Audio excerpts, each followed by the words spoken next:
Hello everyone, good morning. দেখো বন্ধুরা, আমার এই লেবু গাছটায় কত লেবু হয়েছে, কি ভালো লাগছে দেখতে। এখনও অনেক বড় হবে, বড় হলে তারপর তুলবো। আর এই লেবুগুলো খেতে না হেভি টেস্টি। ছাদ থেকে এসে আমি সবজি টবজিগুলো কেটে নিলাম। বাজার থেকেও চলে এসেছে, মূলো শাক এনেছে দেখলাম। মূলো শাকগুলো কেটে ধুয়ে বেছে নিলাম।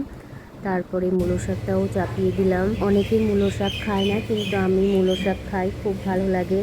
মূলো শাকে একটু বেগুন কুচি করে দিতে হয়, একটু রসুন কুচি, একটু পেঁয়াজ কুচি দিলে খুব ভালো লাগে খেতে। তো আজকে দুপুরে রান্না করেছিলাম মূলো শাক, কাঁকরোল ভাজা, ডাল আর ডিমের ঝোল। আমার রান্নাটাও হয়ে গেছে। তারপরে বিড়ালের দুপুরের খাবারটাও দিয়ে দিলাম ওদের, ওরা খেয়ে নিচ্ছে। আর দেখো, কয়েকজন গাড়ির ওপর উঠে বসে খাচ্ছে, ওখান থেকে নামবে না, বাধ্য হয়ে ওখানে দিলাম খেতে। সন্ধেবেলায় বড় মেয়ে ভিডিও পাঠিয়েছে, ওদের ডাইনিং টেবিল কিনেছে, সেটাই ভিডিও পাঠিয়েছে দেখানোর জন্য। আর ওর ড্রেসিং টেবিল করবে, সেই ড্রেসিং টেবিলের হ্যান্ডেল কিনেছে, সেটাও আমাকে ভিডিও করে পাঠিয়েছে। বলছে, মা দেখো কেমন হয়েছে। তো আমি বললাম, হ্যাঁ খুব সুন্দর হয়েছে।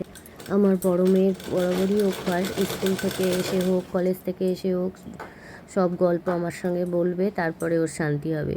তাই এখানেও বিয়ের পরেও ও যে যা কিনুক বা যাই করুক না কেন, একটা সিনেমা দেখতে গেলেও ও আমাকে এসে বলে যে, মা আমি সিনেমায় গেছিলাম, আমি এটা করেছি, আমি ওটা কিনেছি। ছোটো মেয়েও বলে, তবে বড় মেয়ে একটু বেশি বলে, এই আর কি।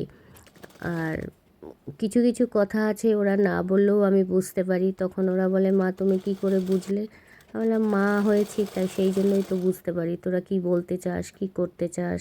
আমাদের সঙ্গে কথা বলতে বলতে দেখো, ব্লাউজের সামনের পার্ট দুটো সেলাই হয়ে গেল। একটা ব্লাউজকে 6 টুকরো করে তারপরে আবার জোড়া দিতে হয়, এটাই হচ্ছে ব্লাউজের টেকনিক। এটা হলো বোম্বে কাটের টেকনিক। আরও অন্যান্য কাট আছে, সেগুলো অত টুকরো করতে হয় না, সেগুলোও আমি তোমাদের করে দেখাবো এক সময়। এইভাবে কিছুটা সময় আমি সেলাই করে নিলাম। তবে ঘরের দরজা খুলে তো সেলাই করা যাবে না আমার পোষ্যদের জন্য, ওরা